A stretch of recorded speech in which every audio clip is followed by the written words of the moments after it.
Welcome to the world of practical web hacking. Not as a criminal, but as a defender, an explorer, someone who wants to learn ethical web hacking. In this video, we're going to dive headfirst into practical web hacking using the free beginner-friendly CTF platform PicoCTF.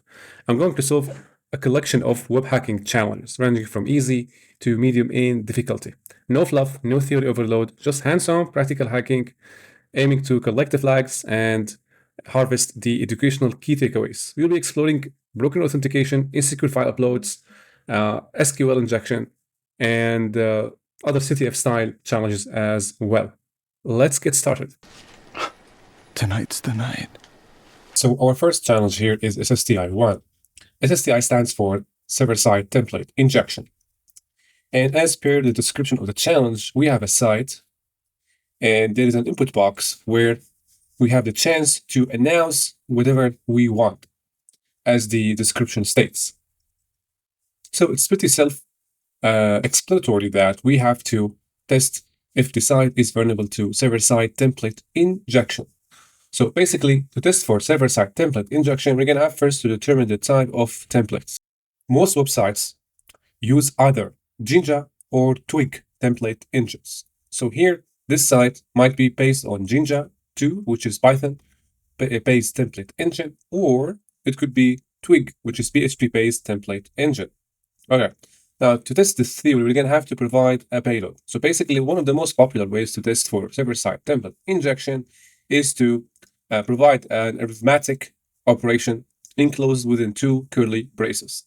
So copy this. If this executes and returns the results of the arithmetic op, it means that the site is vulnerable to server-side template injection.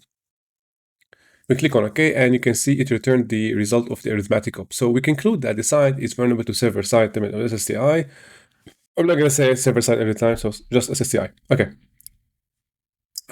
You could also try other forms, such as this one. If it executes the HTML, or if it returns hi, it means that it's also vulnerable. To print the current objects passed into the template, we can try this one. Let's try it. So internal server error. Not all payloads work, so you're going to have to test different variations. Now, the arithmetic operation payload worked. Okay, so now we know that it is vulnerable to server-side template injection. And now we know that based on the output of this payload, we now know that this template injection is either Jinja 2 or Twig. So it's either PHP powered or Python powered. Now, next thing you want to do is to test for payloads that return something meaningful. For example, the files listed in the current working directory, maybe attempt a reverse shell, but we have to be mindful of the filters. SSTI1 here doesn't have SSTI filters or input filters. So you can try whatever you want without worrying about filters.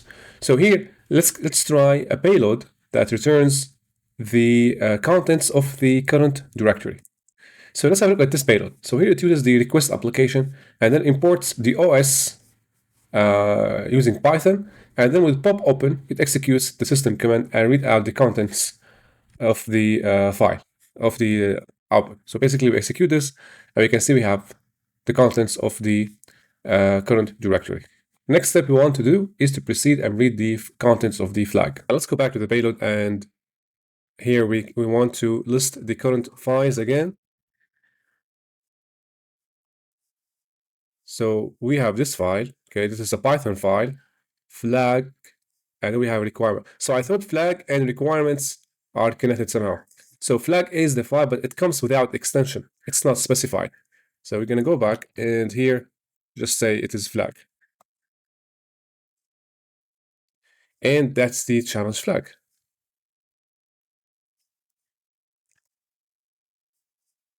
In input, in SSTI2, which is a continuation for SSTI1, the author has a little bit improved the first website and now made a new version. The new version uses input sanitization, which means that the characters that we once used to exploit SSTI are now filtered. For example, here we have underscores. Also, we have the dots. probably here these are filtered and prohibited. If you try to execute one of these payloads against the app, so here, try this. It says, stop trying to break me. Stop breaking the law, asshole! So now we have filters, and we have input sanitization, some sort of securing the code. So now we have to bypass this. One way to bypass this is to use hexadecimal representation of the prohibited characters. So the prohibited characters here are the pound, the ampersand, the colon, the semicolon, and underscore. So if we replace these characters with a hexadecimal representation, and we use the attribute to dynamically access the attributes, we end up with a payload that looks like this one. Take a look at this payload. So here you notice that we have a lot of hexadecimal representation of characters. So 5F, it's the representation of the underscore. And also we have the use of attribute to dynamically access commands in Python. So now we do not use the pound or the underscores. These characters are now filtered. So encoding and changing the representation of characters is a way to bypass filters, not only in SSTI, in most web applications. So if we copy this, let's take a look at this payload. So now this payload uses the OS attribute in Python to execute system commands, and now the attribute allows us to load pop open and execute ID. This command, if successful, will return the ID of the user. Try now. So now it is successful. Okay, let's go back and change the command. So instead of ID, we want to list the current files and directories. So we have the same structure. The flag comes with no extension, so now we read out the flag, the same command. Instead of ID, we say cat flag. And now it reads out the flag. Let's take a look at another web challenge. No sanity. You see the spelling here is eye-catching. It took me some time to understand what the actual correct spelling is. So it's no sanity. And the description says that we may exploit a file upload vulnerability. After launching the instance, we click on the site, and this is a page where you could change your profile picture. So from here, you choose the file to upload, and then upload a picture. Let's try first with a simple web shell, okay? We're not gonna use a reverse shell, just a simple web shell. I'm gonna copy the web shell from here and use maybe Notepad.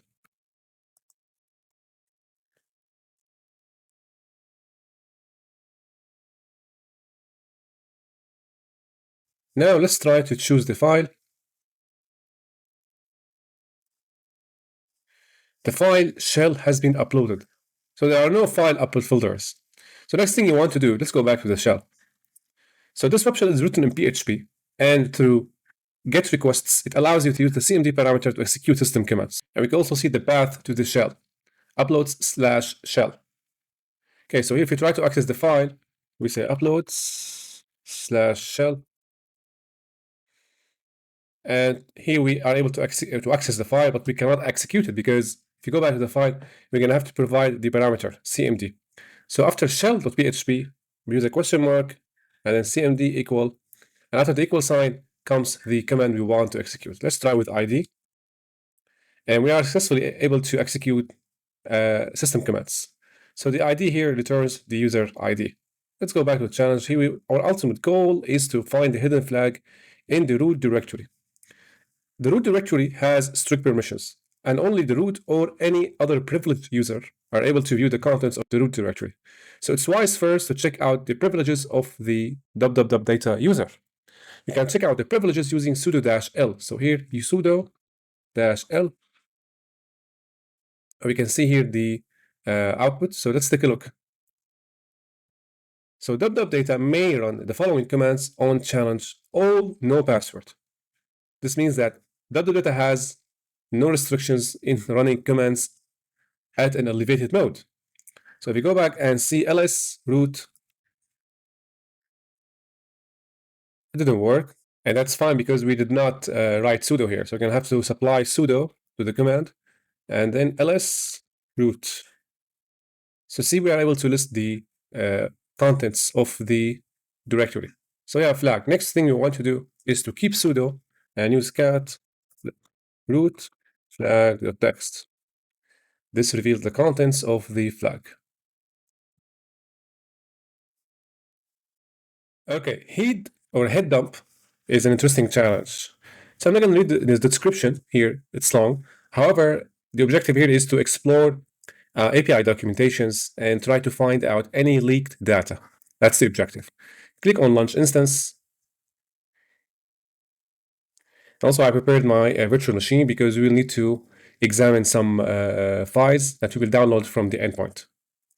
So the website is running PicoCTF news. Click on this site, and it looks like an actual real site.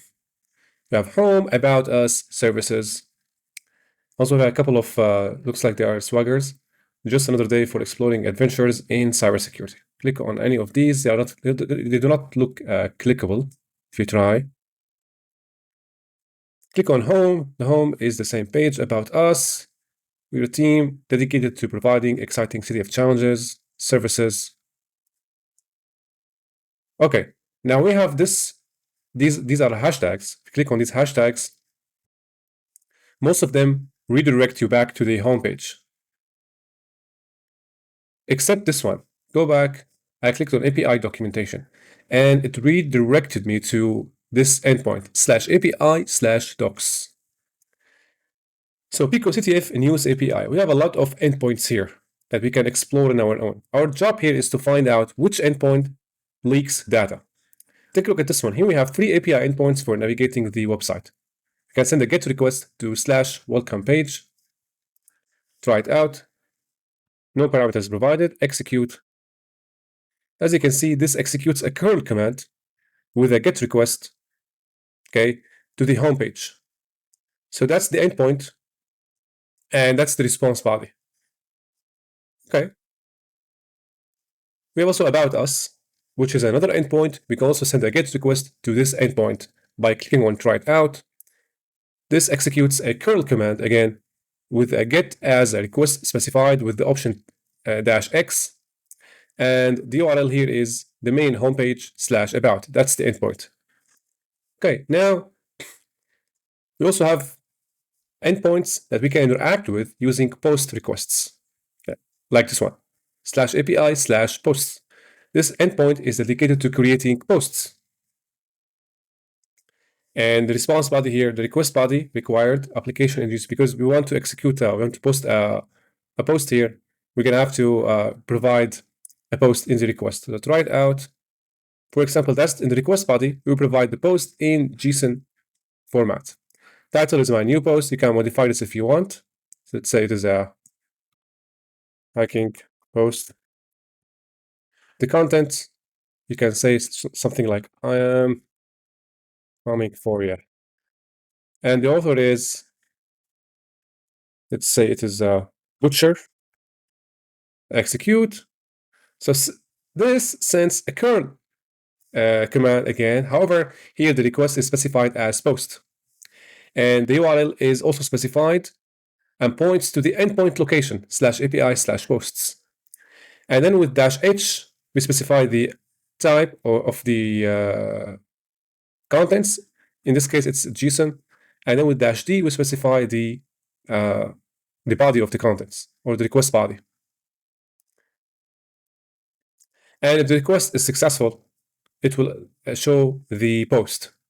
So that's the response body. You see the post has been created. You can also download it from here. So these are examples of how to interact with these endpoints. Now, the thing that we want to try with is /heap dump, which is similar to the name of the challenge, head dump. Okay, this endpoint name is heap dump.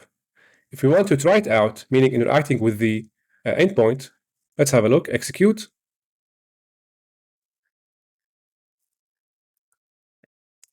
Diagnosing the memory allocation. Probably here the response or the output of this interaction will result in a memory dump of the web server.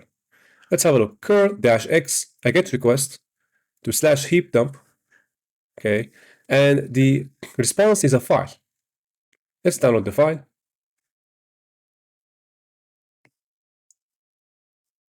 And from here, I'm going to copy the file over to my virtual machine.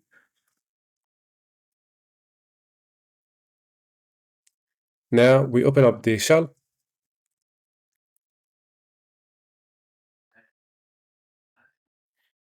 So that's the file, heap dump. From the name of the file suggests that it is a memory dump of the web server. Let's have a look at this file by using file command and then followed by the name of the file. So it is an ASCII text with very long lines, around 826 lines. All right, let's use less to explore the file. So these are metadata about the snapshot that was taken. And then we see numbers with a pattern.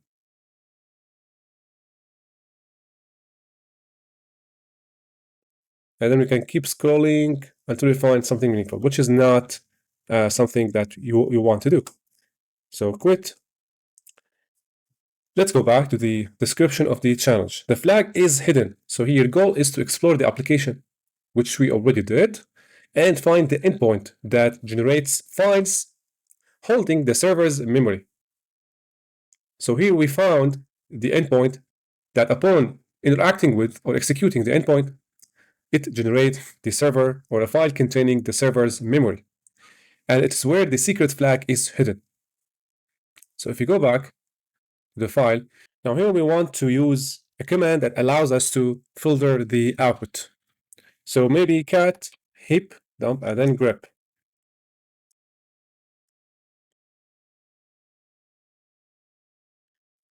And then use double quotes. Instead of double quotes, we want to put the pattern we want to filter. So basically here, let's say PicoCTF. Because it's the how the flag starts. It starts with Pico. Let's have a look. Indeed, it comes out as the first line. So that's the flag.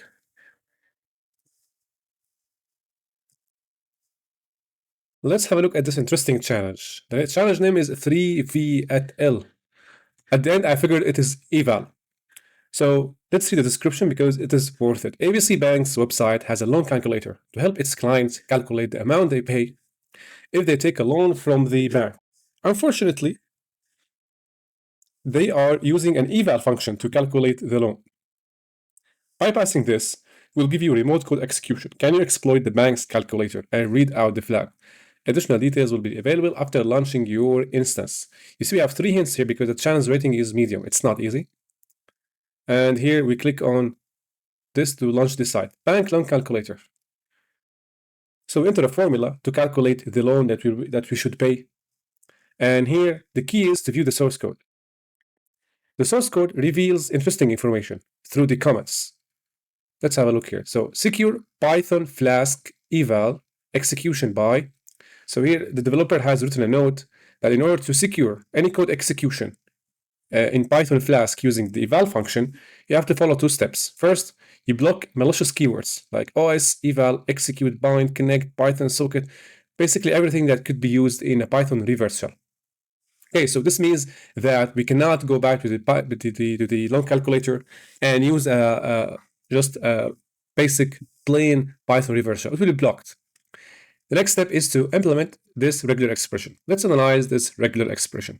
So first we have this expression. So here, what happens is that it will block all hexadecimal numbers. So if you try to use hexadecimal numbers in the payload, it will fail. Next, we have this expression with a double backslash. So here, this expression matches Unicode escape sequences. And the double backslash here is needed because we want to escape the backslash in a row string. So again, we cannot use backslashes. We cannot use Unicode escapes in the payload. All right. So now we have these words out from the shell or the payload. We also have hexadecimals and Unicode escape sequences are out of the shell. Let's see what else that we are not allowed to use. We have this expression. Probably here it matches. You see, we have 09A, FA, F22. So it matches Unicode, URL encoded characters. So now URL encoding is out of the way. Okay, so it's getting harder. Next, we have this one, AZA Z09123. So here it blocks file extensions, okay, where the extension is composed of 1 to 3 alphanumeric characters.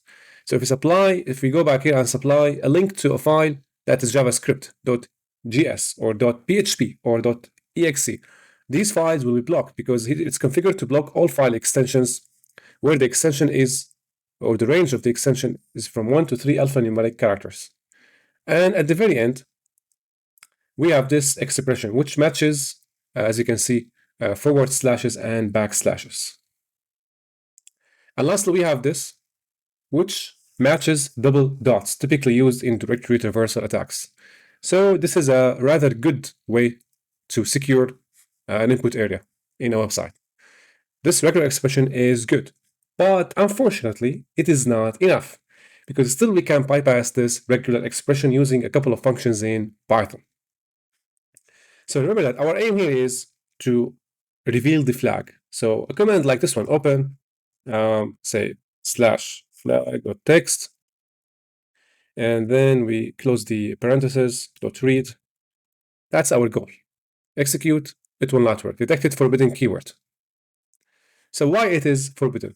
Let's analyze this command and why it is not working. First, we have the dots. Dots are disallowed. Okay. And also we have the slash. Slashes also are disallowed. However, the double quotes are allowed. Okay. So we have to get rid of the dot and to get rid of the slash. Also, the dot after or before the read is disallowed as well. Luckily for us, the parentheses are allowed, so we can leave this as is or leave it be. All right, so let's start with this command. So we're going to cancel the first thing we want to cancel is the slash. So instead of the slash, we can use the representation of the slash. Let's remove all this. Okay, start with chr, which is a function, and then 47. So this allows us to, or this converts the integer into the corresponding ASCII character. So 47 in ASCII is slash. So with this function, instead of using slash, we're using a representation. Python will execute this function and return slash. So here, the regular expression will not detect it. Okay.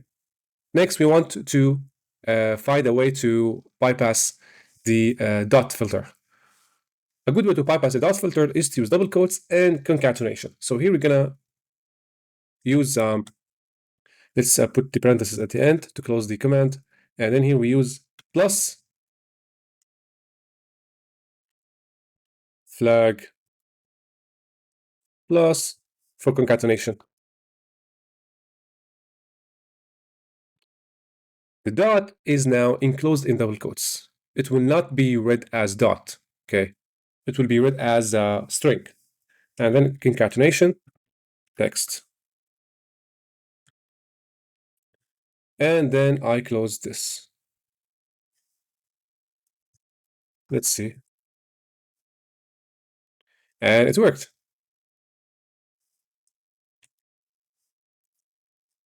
Okay, now we have WebSocket Fish, which is rated as medium challenge. In this challenge, simply speaking, we're gonna have to win a chessbot. Sorry, we're gonna have to win against a chessbot, not win a chessbot. You want to play hardball? I'm game. You wanna play hardball? I'm game. To solve the challenge. So I'm going to open this challenge in my virtual machine. That's what we see. I am just a fish, but I know a thing or two about chess. So we're playing against a fish here. Try to make a move. Okay.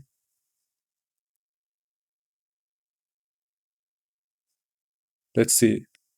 Oh, so now it opened the... All right, so we're gonna... Looks like this is fun. It's gonna block this by moving this here. And then looks like I'm gonna lose the chess game. However, I'm gonna start to move this. It's basically gonna put it here. Oh, look at that.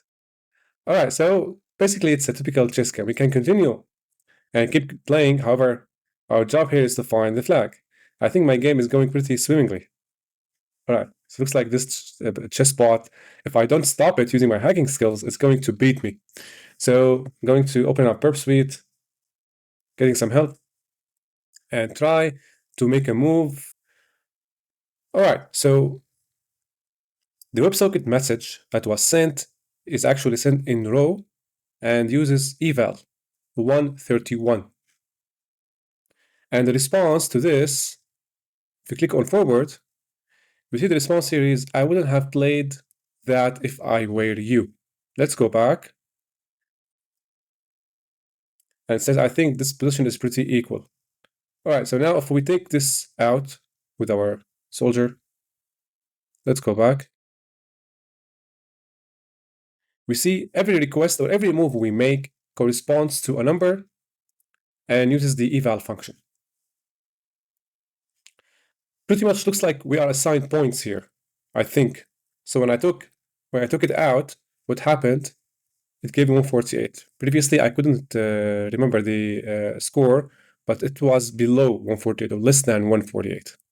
Okay, now if we change this, the thing is here we want to win the Chessbot, we're going to have to find a number that allows us to win the game without playing the game.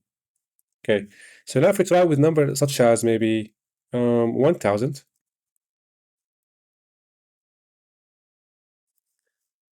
I wouldn't have played that if I were you. Anyway, I'm going to check out the Websocket's history and pick up one of these requests, send it to the repeater. And have a look at this one. Go to repeater, and here, this is the raw response. We want to have a look at a request that we can modify. So to client, let's have a look at a request that's sent to the server. So this one is to the server. So we sent eval 131. Let's try now we try with 1000. Send. And now the response is you are in deep water now. All right, let's try with 2000. Are you sure about this move? That's the response we get. If we try to make it 20,000, again we have, are you sure about this move? How about 200,000? Still we get, are you sure about this move? So here it is not about increasing the number. The number here corresponds to the move we make. Somehow we have to change the value of this move or the number into a number that allows us to win the game or maybe allows us to make a progress. So it's not about increasing the number because this is not a score for your move. Let's go back and make a move. Maybe this time the interceptor will pick up the request. Let's make a good move here. Let's try to threaten the horse this way. Okay, let's have a look. It did not pick up yet. Check out the history.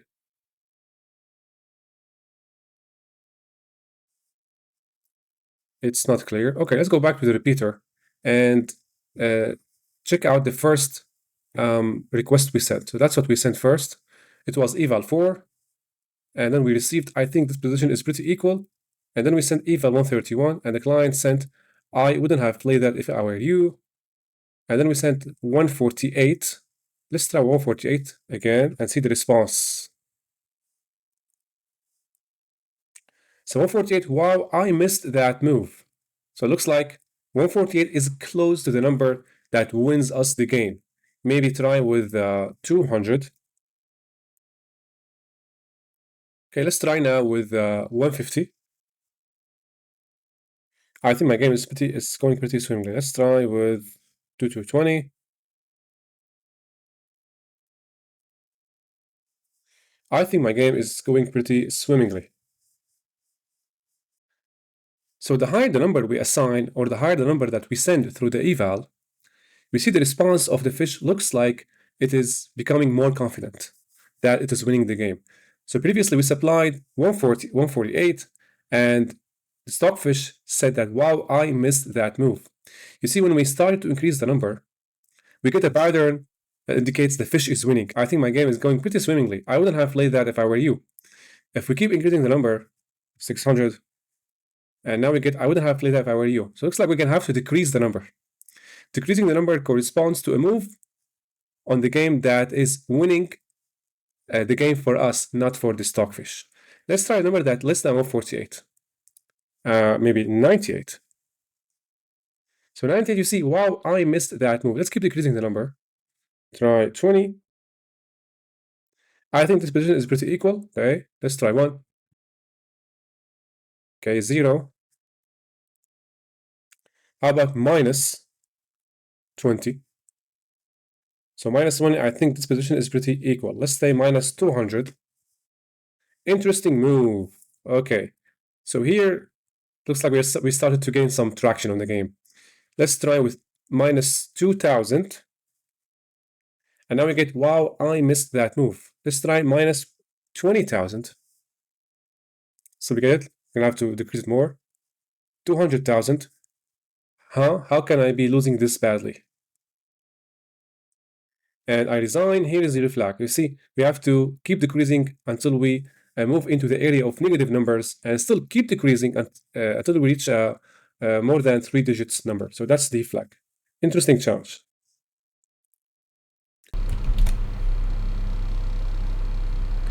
Moving on to Cookie Monster Secret Recipe.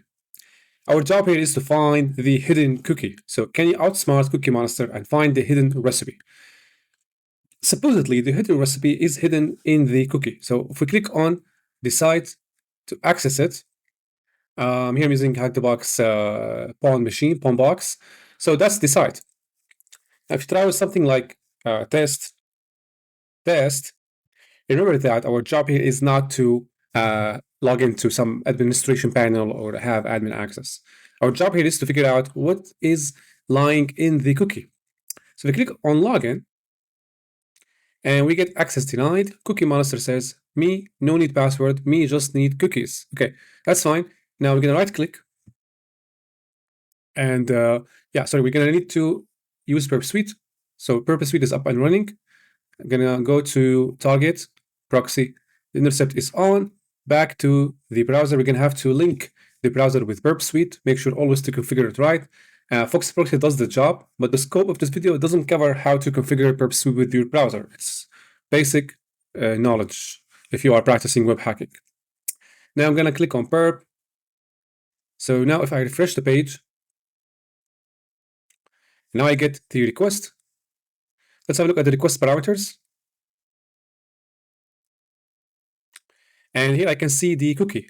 So the cookie variable responsible for holding the cookie value is secret recipe. And that is the cookie. Since the challenge involves uncovering hidden artifacts in the cookie, I'm going to assume that the artifacts are hidden in the cookie. So this cookie needs to be somehow decoded. So we go to perp decoder, which is a tool used to decode and encode strings from and into multiple formats. I'm going to paste this here. And how do I choose the proper value or the proper encoding format? So see these things. We have characters, ampersand, percentage. These indicate that this is a URL encoding format. So, but we also have these. These indicate that we have base 64. So maybe we can decode this first as base 64. So we can click on decode as, and here select base 64. And we reveal the value of the cookie. So that's the flag. And these are URL encoded characters. So you're gonna just copy the flag. So in the case here, the cookie's value is actually the challenge flag. Okay, so it doesn't matter what you do next. Forward, doesn't forward, intercept on or off, doesn't matter. So the challenge is now off the list. Moving on to web decode. Here, the description states that, do you know how to use the web inspector? Additional details will be available after launching the instance. Launch the instance, and the site will be available upon launching the instance. So click here, and we have the site. Let's have it over to the pawn box. Okay, so that's the site. You're looking for a flag, keep navigating. We have 3 links. We have this, home, about, and contact. Click on home. The challenge involves us using the web inspector, which is a tool that can be opened by right-clicking your mouse and select inspect. This brings up the web inspector, where you have multiple tabs. You can take a look at the page source. You can execute commands in the console. You can debug. You can have a look at the requests and responses sent and received from and to or between the client, your browser, and the server. You can also monitor the requests made to the WebSockets. Style editor if you want to manipulate the CSS. Performance if you want to have a look at how the page is consuming resources in your browser, memory, storage, and this is where we can reveal information about the cookie. Alternatively, you can use perp suite. I recommend you guys to get used to both. Sometimes you can figure it out using only the web inspector. Sometimes you may want to use perp suite, especially if you want to play with the request, with the repeater, and the intruder. All right, so if we navigate to About, click on the inspector, have a look at the source code. In the About page, we can see there is, under the header, we have a section where the class equals to About, and there is a parameter named notify true, and there is a value. So when doing web hacking, probably you are always curious to discover hidden values, or hidden aspects of the site you're enumerating. So in our case here, you might want to decode this. You can use an online decoder. However, it's more practical to use perp suite. So head over to perp suite's decoder, and we paste this here.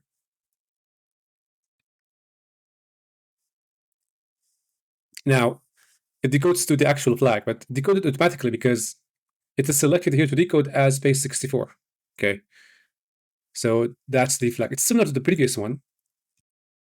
Submit, and this is also off the list. Moving on to Unminify, which is also similar to the previous two, or the last two challenges we have tackled, dealing with inspector and manipulating the requests and responses sent from and into the web server. So here, it's stated in the description that there is something hidden that we need to uncover by looking in the source code.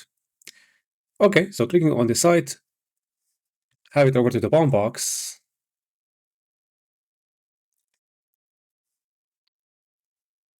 Welcome to my flag distribution website. If you're reading this, your browser has successfully received the flag.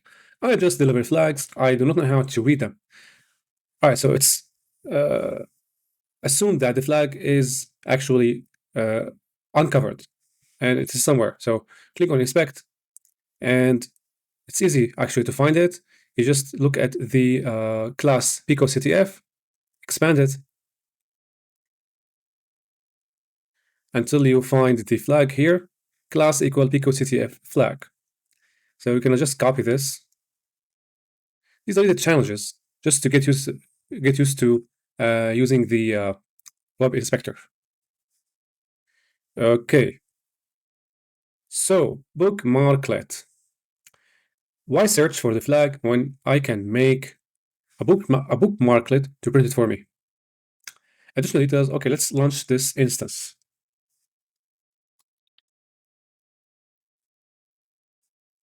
Okay, now let's have a look at the site. Head over to Box.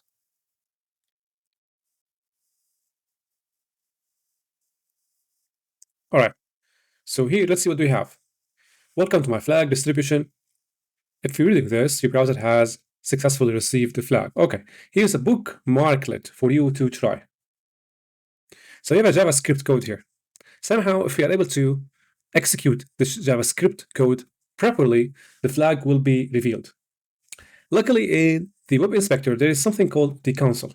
So if we copy the script copied to the clipboard, fine, inspect, and then we head over to the console, which I already said that the console can be used to execute commands and scripts. I'm going to type allow pasting. Okay, next we paste the script. Now the script has been pasted. And when executing the script, we get the flag. Okay, I assume the flag is true. Moving on to Pachinko. History has failed us, but no matter. But no matter. Okay. Server source. Okay, we got a source code. And there are two flags in this challenge. Submit flag 1 here and flag 2 in Pachinko Revisited. Additionally, okay, so we have one Pachinko here, and there is another challenge, Pachinko 2, which is rated as hard. Okay, let's have a look at the first installment of this challenge. So let's launch the instance. And let's wait. Okay. So it is a NAND simulator. Let's have a look here. So NAND stands for not and. And for not, and the and as B. So not and, which is a kind of a logic gate, used pretty much heavily in flash memories, SSD drives, and so on. So what do we have here? We have nodes, input nodes, as you can see, and we have output nodes. We're going to have to figure out the correct way of pairing the input nodes to the correct output nodes. We have a couple of control buttons here. The reset circuit. If we make some progress and we believe that we messed things up, we can click on reset to reset the challenge. Okay, we have add intermediate node. I'm not sure what it is. Play animation, submit circuit. Play animation is when we match the input nodes with their corresponding output nodes. And submit circuit, when we are sure of our choices, we can click on submit to send it for evaluation. Right, play animation. So input node 1, number 5, and we have target output node. So we can connect, we have to find the correct pair. Obviously, we don't know what's the correct pair here. So basically what we can do here, we can use perp suite because it is a CTF. However, it's a purpose-driven CTF. It's there to teach us how to use the web hacking tools. So we can go to proxy, make sure intercept is on, intercept off, now it's on, and we can try with this. Let's try pairing these nodes together. So click on the output node and pair it with the corresponding output node, submit. Okay, so we get it here. So that it's a post request sent to an API named /check. And these are the other request parameters, and we have circuit. Okay, so let's send this to the repeater. Great. Now let's send this request and ask perp suite to intercept the response by clicking on do intercept and click on the intercept response to this request. Forward, and that's the response. The status is success, and the flag is the wrong answer. All right, which means that we have paired them in an incorrect method. So basically, I'm gonna disable the intercept and go back to repeater. If we send this, send again, keep sending.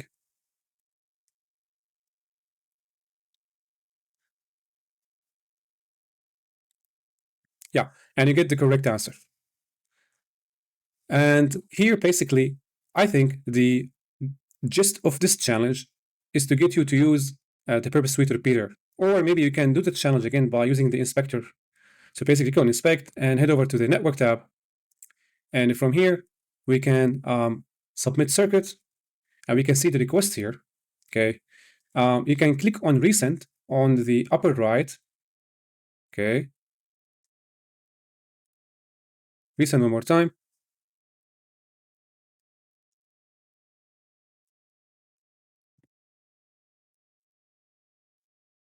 Send, keep sending until you see the flag in the response headers.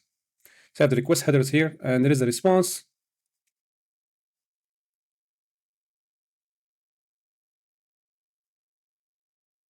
So the flag will be one of these responses. Okay, let's see the first one.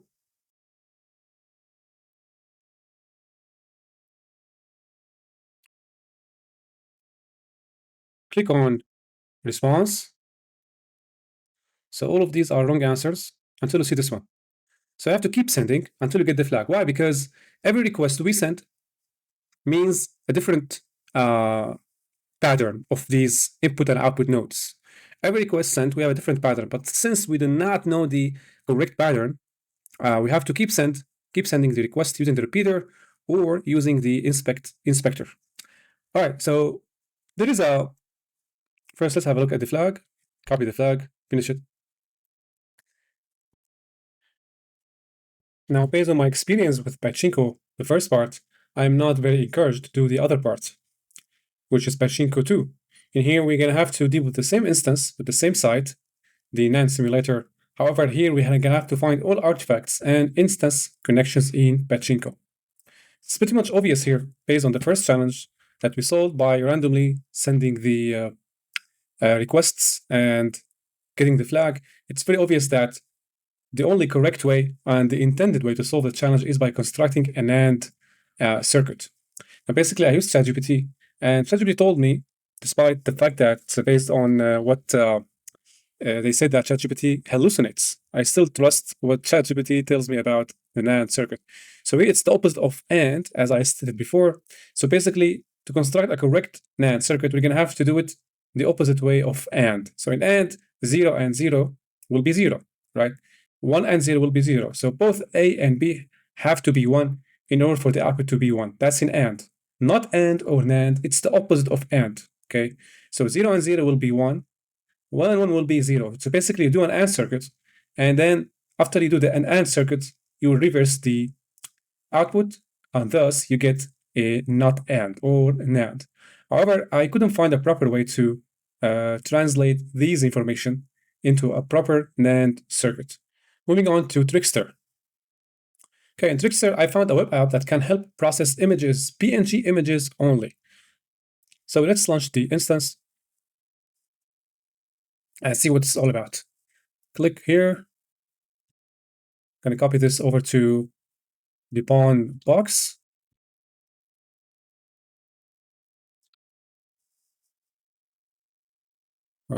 Disable the intercept.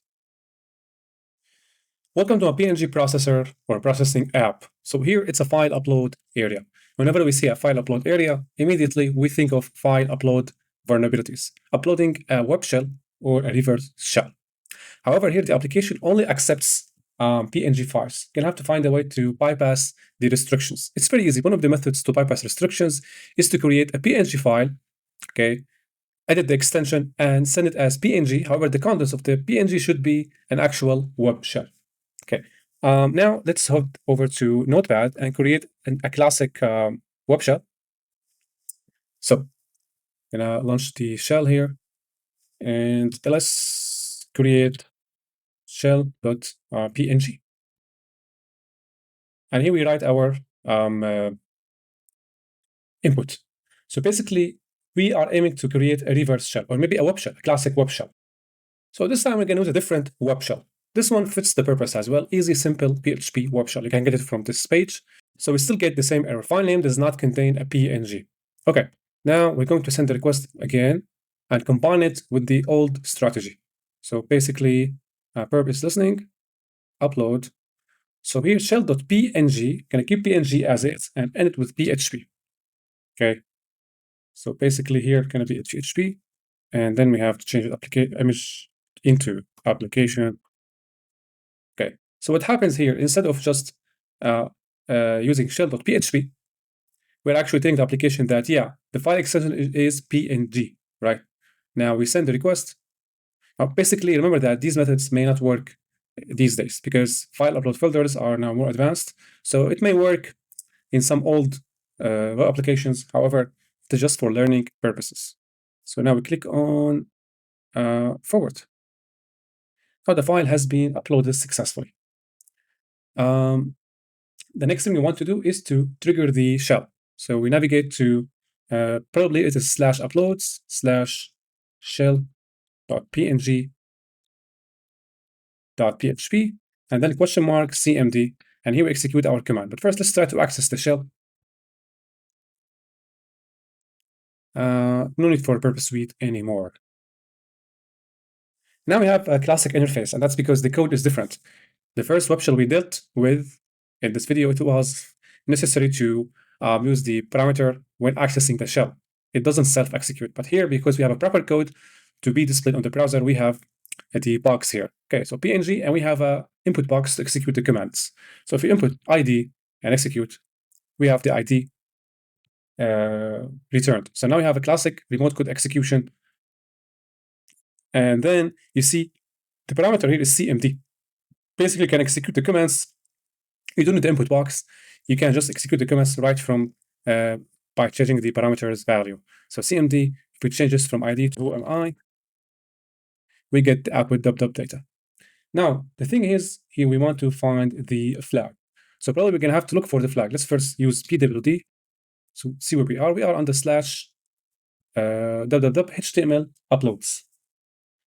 So if we go back one directory and then execute pwd, so it didn't go back one step. So here maybe we're gonna have to use ls. Maybe the flag is here under this directory. We only have one file, which is shell. So if we type ls/var/www/html, and we get to see the files under this directory. So we have the flag file here, probably. This is the flag file. So now we use cat command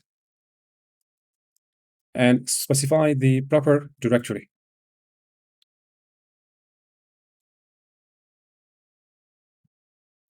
Execute, and we get the flag.